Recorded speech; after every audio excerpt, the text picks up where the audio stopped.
Living alone can feel peaceful until the silence becomes too loud. Tonight's story comes from someone who thought they had found a perfect home, but something unseen had been waiting in the darkness, watching. Well, today's story, it's about a haunted rented house in Kepong, Malaysia. So grab your coffee, dim the lights, and let's get on to today's story. This is Creepy with Coffee. The haunted rented house. A rental home, a property that legally belongs to someone else, but which you are allowed to live in under specific terms. In simpler words, you stay, you pay. After I left my job at a hotel, I've shared terrifying stories I've experienced while working there, which we will share next time on this same channel. I moved to Kuala Lumpur to further my studies. During my college years, I didn't encounter any paranormal disturbances, at least none that I can recall. But once I completed my studies, the eerie happenings returned in the house I had rented. The house was in Kepong. I lived there for nearly 8 years. For the first 2 years, everything was fine. No strange sounds, no nightmares, no creepy vibes. I guess that the previous tenants must have done some kind of cleansing or protection rituals before. Initially, I shared the place with a friend, but he had to move to Cheras for work, so I looked for a new tenant. 2 guys moved in and stayed for about a year before leaving too, for personal reasons. Year 3, I was living all by myself. By then, I was already working full-time as a freelance editor, image, audio, video, all from home. The pay was decent and I didn't have to commute since I'm working from home. Clients would either email me their wedding photos or videos or drop off hard drives at my place. My working hours, mostly at night. I found the silence calming, perfect for focusing. The entire house would be in complete darkness except for the soft glow from my computer. I slept most of the time during the day. And to be honest, I have not prayed in months. My spiritual discipline was at best non-existent. Then it began. One night while editing a wedding album, I began to feel uneasy. I felt like someone was watching. Like I wasn't alone. At first, I brushed it off and continued working. I had a deadline the next morning, but the feeling didn't go away. For a week straight, I couldn't concentrate. Some of my clients complained that my editing quality had dropped. Some of the printed photos came out damaged or pixelated, even though everything looked fine on my screen. I suspected the printer's issue, not my own setup. Still, I sent my computer for servicing. Well, like I expect, no issues were found. Then I kept working. Late night meals were part of my routine. I usually order fast food between 10 p.m. and 3 a.m. One night, I opened the door for the regular delivery rider. He smiled faintly, but something about his face seemed off. How much? I asked, already knowing the price. He replied, 32 bang.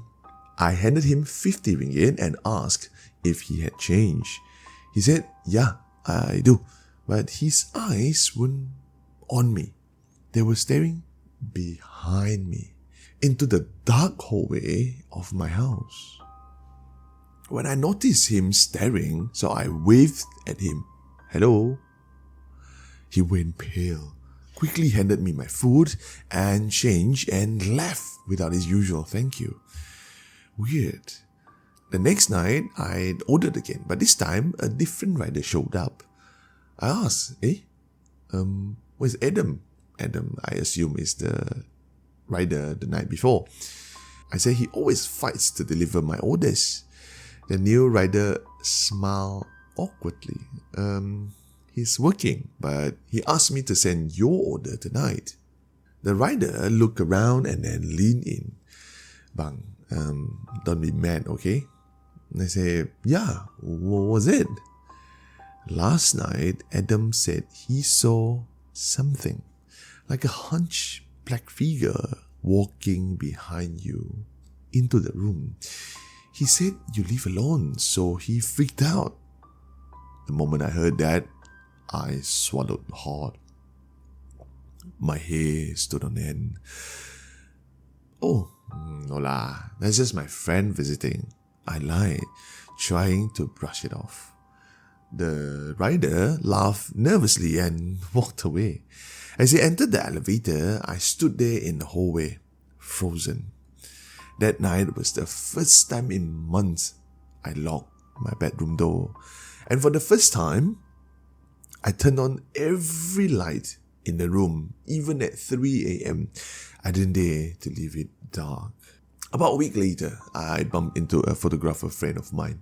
So I told him everything. Well, he believed me. He said, you know what? You have lived alone for too long. The house is almost always dark. Empty rooms attract things. You've probably been sharing that space with something else. He then advised me to play Ruqyah verses in the house regularly and kept the bathroom door shut. Apparently, because toilets are known to attract jinn. That night after Maghrib, I went home and for the first time in a long while, greeted the house with Assalamualaikum. As I stepped in, I felt a cold breeze rush past me. Not the comforting kind, the kind that freezes your blood. I ignored it and walked straight to my room. I forgot to shut the other doors out of habit, and I played Surah Ruqyah loudly through my speaker. Then I took a shower. While I was drying myself, I reached for my lighter to light a cigarette, and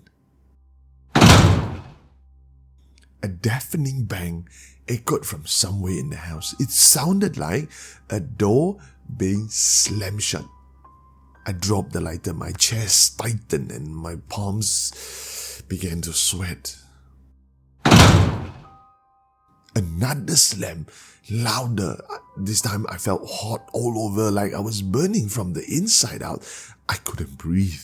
I grabbed my keys, wallet and phone and dashed out of the room. As I passed the hallway, I saw the bathroom and other room doors now closed. This time, it was the bathroom door.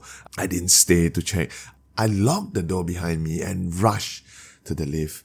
At the apartment lobby, I bumped into a guy I often saw but never actually spoke to. I guess after all the commotion, he asked me, "You okay?" I said, Yeah, I'm fine. I just needed some air. He laughed and then invited me to join him for a drink at the mamak downstairs. I agreed, boxer shorts and all. We talked for hours. I told him everything. He said I needed to start praying again. He explained that jinn and shaitan are attracted to lonely, neglected homes, especially ones where the occupant doesn't pray and the atmosphere is always gloomy. I didn't go home right away after that. I went to the nearest 24-hour cyber cafe instead. After subuh or sunrise, I then went back. The Surah Ruqyah that I played earlier on had stopped playing. All the doors I saw closed before were now wide open. I showered, performed my full wudu and prayed in every room. For the first time in a long while, the house now finally felt peaceful, clean, light. That morning, I called my mother and told her I'd be coming home for a visit. She scolded me when I confessed that I've been living alone all this time. "Get a housemate," she said. "If something happens to you, no one will know." Well, I so wanted to answer my mother saying that I did have a housemate. It's just that my housemate wasn't human. Hey, if you're enjoying the story so far and you like to help to keep the coffee brewing, do consider supporting the channel by buying me a coffee, which is a small donation. A small tip helps keep the channel goes a long way. Link is in the description down below and you can buy me a coffee for as low as just $1. Thank you very much for the support. That's all for today's episode, and if you have ever lived alone, maybe you have felt it too, that chill when no one's around, that creak in the hallway you can't explain. Was it just a wind or something else? If you enjoyed tonight's story, give it a like, comment, and remember to subscribe to the channel. I'm Kim, your host, and this is Creepy with Coffee. Tonight, if you hear a knocking on your bedroom door and you don't have a housemate, don't open the door.